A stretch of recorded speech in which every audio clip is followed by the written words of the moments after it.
경영자 여러분, 경영 목표를 수립하시죠. 그리고 내년도에 핵심되는 뭐 중점 과제도 있고 전략 과제도 있고 해결 과제도 선정할 거예요. 근데 그 전략 과제의 대부분은 어떻습니까? 한 개 부서가 해결할 수 있는 겁니까?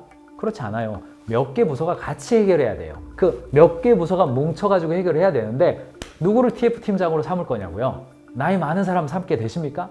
아니죠. 상대적으로 나이가 더 적은 사람을 TF팀장으로 삼게 된다고요. 그때 문제가 뭡니까? 야, 오늘만 날이야. 다음 주에 해. 야, TF팀장. TF만 뭐 프로젝트야? 기존 과업은 안 할 거야? 이런 식으로 나이가 많은 사람이 반말 비스무리하게 그냥 TF팀장한테 얘기해버리면 진도가 안 나갑니다. 그러니까 TF팀장 아무도 안 한다 그러는 겁니다. 뭐 해주는 것도 별로 없고 고생은 엄청 많이 하게 되는데 사실상 그렇게 되는데 욕만 먹는 거죠. 연령 규범이 강한 한국 사회입니다. 최근 노인회 회장님이 새로 회장님으로 취임하셨더군요. 며칠 전입니다. 이분이 이런 이야기를 했습니다. 취임 일성으로 노인 연령이 현재 65세인데 65세로 조정해달라고 정부에 건의하겠다. 이렇게 발표를 했어요. 43년 전 만든 기준이 노인 연령이에요. 사회보장제도에서 주택연금은 55세부터 주택연금을 수령할 수 있습니다. 농지연금은 60세예요. 노인 일자리 사업은 어떤 건 60세, 어떤 건 65세 나눠져 있습니다. 국민연금, 즉 노령연금은 65세예요. 2033년 기준값이죠. 기초연금 65세, 노인 장기요양보험 65세, 경로우대제도 65세, 노인 맞춤 돌봄 서비스 65세, 근로자 정년은 현재 60세입니다. 지금 일반적으로 노인에 대한 기준은 65세로 많이 봅니다. 그런데 그거 75세로 옮겨라.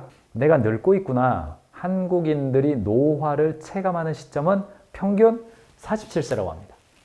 사람들이 내가 늙고 있구나 라고 인식하는 나이대도 점점점 뒤로 가고 있습니다. 근데 저는 이제 이런 이야기 들 때마다 실제 나이와 체감 건강 나이를 봤더니 실제 나이가 예를 들어서 실제 나이가 27세인 사람은 체감하는 나이는 30세로 체감한대요. 35세인 사람은 36세로 체감하고요. 44세는 44세로 40대 정도가 되면 한국 사람들은 실제 나이와 체감 나이를 똑같이 인식한다고 그래요. 예를 들어서 29살이다, 28살이다, 그러면 30좀 안 됐습니다. 이렇게 이야기한단 말이죠. 대충 그렇게 말한단 말이죠.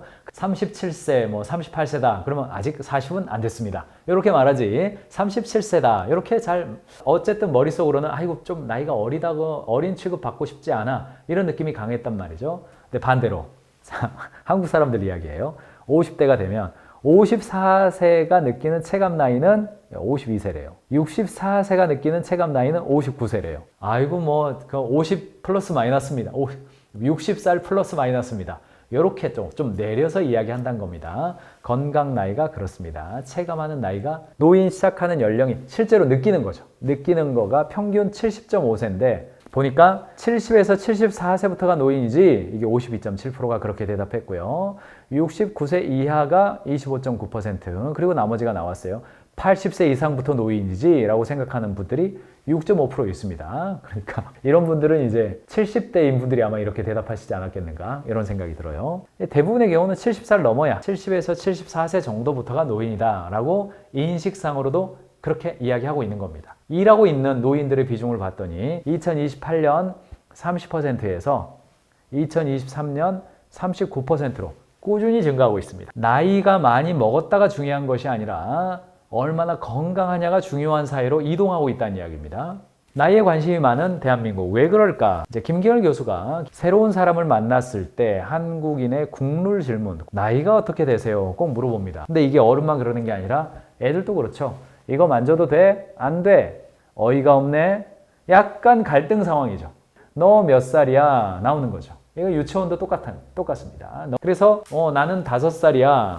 나는 6살이야. 나한테 형이라고 불러. 하면서 갑자기 상석이 되죠. 상이 됩니다. 윗사람이 돼요. 윗사람이. 이런 것이 이제 우리나라가 가지고 있는 현실이에요. 더 말씀드리지 않아도 여기서 이제 파생되어오는 수많은 것들이 뭔지는 다 아실 거예요. 일제시대를 지나와서 시족사회가 여전히 유지되었던 농촌 중심의 사회 때도 나이가 중요한 건 아니었습니다. 사실은 군대 문화라고 해야 될까요? 아무튼 군사정부의 유산이라고 해야 될까요? 어떤 사람은 일제시대의 유산이다 이렇게 이야기합니다만 우리나라가 나이를 이렇게 따지는 것이요 전통이다 그렇게 보는 것만큼은 사실 제가 동의를 못하겠습니다. 우리나라는 사실은 시족사회였고 계급사회, 신분사회였습니다. 그러니까 나이 중심 사회는 아니었어요. 그 안으로 들어가면, 좁게 들어가면 나이가 중요하다라고 볼 수도 있겠죠. 그런데 인간의 본성이 뭡니까? 서열을 나누는 심리가 있죠. 본성은 서열을 나누는 심리가 있어요. 누가 우월하느냐를 다양한 가치관으로 판단하고, 어떨 때는 시족과 혈통이고, 어떨 때는 재산이고, 어떨 때는 어떤 명예고, 인기고, 그렇단 말이죠. 사람은 어디를 가든지 서열을 나누는 심리가 있습니다. 어딘가 가면 힘으로 서열을 나누게 되는 것이고요. 다 서열이 있어요. 한국은 그게 나이로 서열을 나누는 것이 보편적으로 사용이 됐습니다. 이게 이제 한국 사회가 왜 이렇게 나이 중심적으로 갔냐면, 이게 이제 산업화와 표준화의 결과입니다.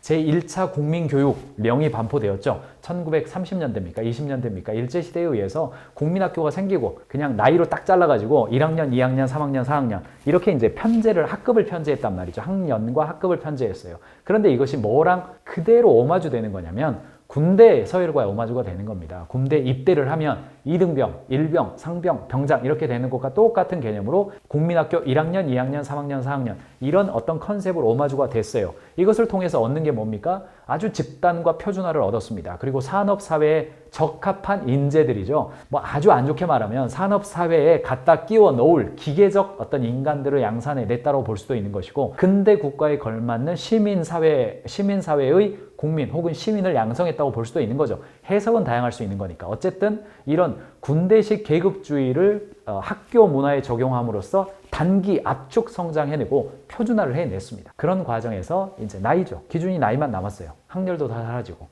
나이에 대한 전반적인 인식평가를 볼 때 한국 사회는 나이에 대한 선입견이 강하다. 우리 사회는 유독 스스로의 나이에 얽매여 사는 사람이 많은 것 같다. 우리나라에서는 나이가 어리면 무시하는 경향이 많다. 나이 프레이밍이 굉장히 강한 사회를 우리가 살고 있다는 겁니다. 상대방의 나이에 따라서 내가 써야 하는 언어가 달라지기 때문에 나이에 맞지 않는 언어를 사용하면 결국 나는 무례한 사람이 되는 것으로 간주되죠. 그래서 긴밀하게 관계가 연결되어 있으니까 내가 나이를 무시하고 잘못하면 화를 불러일으킬 수도 있어요.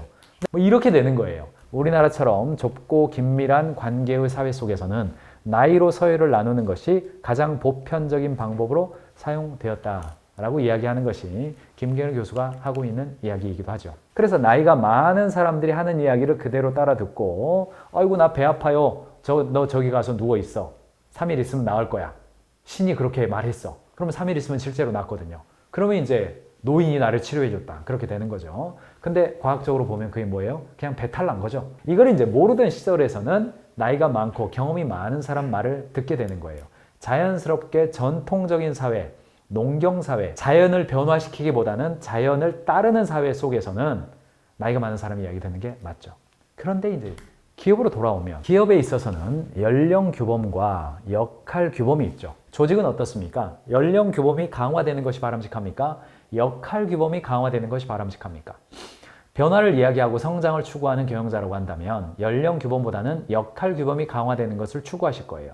근데 이제 문제는 뭐냐면 삼성물산 이야기인데, 능력만큼 나이가 문제되는 경우 많다. 능력은 별론데 나이가 많아서 직급 주기가 어렵고, 반대로 나이가 어린데 능력이 출중해도 직급 주기가 어렵다. 그냥 그 사람만 보고 계약해도 나중에 팀 분위기 회사 뒤숭숭해진다. 역할 규범대로 나이와 상관없이 직급 직책 주고 연봉도 주고 책임도 맡겨주고 싶지만 분위기 뒤숭숭해진다. 아니 뭐 요즘 그런 게 어디 있냐. 근데 아직도 그런 것 같다. 나이 어린 팀장과 나이 많은 팀원이 나이 상관없이 커뮤니케이션하고 그에 맞는 연봉 받는 거 이상하게 생각 안 해야 고용시장도 유연해지는데, 이거 장유유서 문화, 아까 말씀드렸죠. 원래적 장유유서의 문화도 사실은 아닙니다만, 한국 기업 조직 구조 분석 결과입니다. 대한상공회의소에서 2020년 한국 기업의 세대 갈등과 기업 문화 종합 진단 보고서예요. 보니까 조직 구조 종합 점수를 합리성, 역동성, 공정성, 개방성, 자율성으로 했어요. 했더니 자, 검정색이 20대예요. 20대는 가장 높은 게 합리성과 자율성이에요. 근데 50대입니다. 그러니까 회색이죠. 맨 오른쪽에 있는 거예요. 보니까 50대들은 공정성과 개방성에 있어서 여기 있죠. 이 30대, 40대보다 오히려 더 높은 결과를 가지고 있어요. 20대의 의욕이 가득하다가 30대의 성과나 보상에 불만이 생기면서 적당히 하자는 입장으로 선회한다. 30대가 가성비 좋다. 일은 제일 많이 하는데 월급은 적게 줘도 된다. 어떤 이야기냐면 자세히 보세요. 합리성, 역동성, 공정성, 개방성, 자율성에서 20대와 50대가 각각 양쪽이 다 쌍끌입니다. 양쪽이 높아요. 근데 낮은 쪽이 어디냐? 예, 전부 다 낮은 쪽이 30, 40대가 다 낮아요. 모든 영역에서 다 낮아요. 왜 그렇습니까? 내가 열심히 해봤는데 좀 안 돼. 그러니까 조직 수능적이 된다는 이야기입니다. 수평 문화가 좋다면서 어린 상사는 싫다? 나이로 차별받기는 싫으면서 나이에 관대하지는 않아요. 나이 많은 부하 직원이 더 싫다. 근데 그보다 더 싫은 게 뭐냐? 어린 상사 모시기예요. 어린 상사. 나이가 적은, 이 어리다라는 단어보다는 나이가 적다라는 단어를 많이 쓰실 걸 권해드립니다만, 아무튼 나이가 적은 상사를 모시는 게 나이가 많은 부하 직원이 있는 것보다 더 싫어요. 나이가 적은 상사를 모시고 있는 그 사람이 어떤 사람이겠어요? 나이가 많은 직원을 부하로 데리고 있는 사람은 어떤 사람이겠어요? 어느 쪽이 실력이 있는 사람이겠습니까? 아무튼 다 싫다는 거예요. 개별성이 강조된 역할 중심 조직으로 나아가야 크로스 펑셔널 팀이 된단 말이죠. 전통적인 조직은 어떤 조직입니까? 예, 뭐 UX, UI 팀, 개발팀, 마케팅 팀, 그 다음에 뭐 QA 팀, 프로덕트 매니지먼트 팀, 기능별로 이렇게 있다면 그 기능은 오래 일할수록 적절하겠죠. 그러면 이제 기능 최적화가 되고 부분 최적화가 된단 말입니다. 그런데 역동적인 조직이 되기 위해서는 여기에 디자이너, 개발자, 마케팅, QC팀 혹은 상품관리팀이 함께 모여서 뭔가 일을 작업을 해내야 역동적으로 고객 중심적으로 갈 수 있는데 이렇게 묶어 놓다 보면 통상적으로 어떻습니까? 생산팀은 나이가 많은 분들이 있죠. 마케팅팀은 나이가 적은 사람들이 있을 가능성이 높아요. 또는 영업부는 어때요? 영업부도 나이가 많은 사람이 있을 수 있어요. 그랬을 때 팀장을 누가 맡아야 되냐고요. 마케팅팀의 책임자가 맡아야 되지 않겠습니까? 그러면 나이가 어린 사람이 나이가 많은 개발팀, QC팀, 영업팀을 같이 일을 하게 될 텐데 이때에 개별성이 강조된 역할 중심 조직으로 이동해야 이 조직이 먹힌다는 이야기죠. 경영자 여러분, 경영 목표를 수립하시죠. 그리고 내년도에 핵심되는 뭐 중점 과제도 있고 또는 전략 과제도 있고 해결 과제도 선정할 거예요. 전략 과제도 선정해요. 근데 그 전략 과제의 대부분은 어떻습니까? 한 개 부서가 해결할 수 있는 겁니까? 그렇지 않아요. 몇 개 부서가 같이 해결해야 돼요. 그 몇 개 부서가 뭉쳐가지고 해결해야 되는데 누구를 TF팀장으로 삼을 거냐고요? 나이 많은 사람 삼게 되십니까? 아니죠. 상대적으로 나이가 더 적은 사람을 TF팀장으로 삼게 된다고요. 그때 문제가 뭡니까? 야, 오늘만 날이야. 다음 주에 해. 야, TF팀장. TF만 뭐 프로젝트야? 기존 과업은 안 할 거야? 이런 식으로 나이가 많은 사람이 반말 비스무리하게 그냥 TF팀장한테 얘기해버리면 진도가 안 나갑니다. 그러니까 TF팀장 아무도 안 한다 그러는 겁니다. 뭐 해주는 것도 별로 없고 고생은 엄청 많이 하게 되는데 사실상 그렇게 되는데 욕만 먹는 거죠. 나이가 많은 거랑 성숙함이랑 구별해야 돼요. 재직기간이 많은 거랑 역량, 즉 능력이 높은 거랑은 구별해야 돼요. 나이가 많으면 성숙하다. 재직기간이 많으면 역량이 높다. 이렇게 우리가 보는데 그렇지 않다는 이야기입니다. 조사에 따르면 나이 많은 부하 직원들이 젊은 상사에 대한 안 좋은 감정을 표현했을 때만 조직의 성과가 저하돼요. 조직의 성과는 그대로 올라갑니다. 나이가 많은 사람이 팀장이 되나 나이가 적은 사람이 팀장이 되나 조직의 성과는 올라가요. 그런데 안 좋은 결과가 나올 때가 있는데 그게 뭐냐? 나이가 많은 팀원들이 나이가 적은 팀장에 대해서 안 좋은 감정들을 막 얘기해요.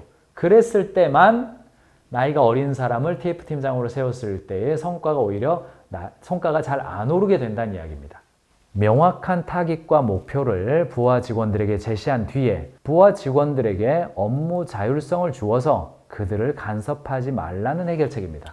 이 연구자들은 연령 규범이 깨지고 역할 규범대로 가기 위해서는 대안이 뭐예요? 명확한 방향성과 목표라는 겁니다. 조직 내에서 명확한 방향성이 사라지면 사라질수록 오래 일한 사람, 직급 높은 사람 말이 강하게 되어 있습니다. 득세하게 되어 있어요.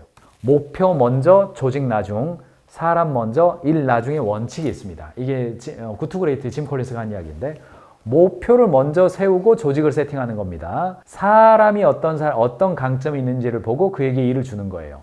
그러니까 각 기업에서 경영 목표를 수립합니다. 그런데 조직별로 경영 목표를 수립해요. 생산부의 목표 수립하고 영업부의 목표 수립하고 마케팅팀 목표 수립하고 뭐 이렇게 온라인 마케팅팀의 목표를 수립해요. 그걸 취합해서 그걸 내년 목표로 해요.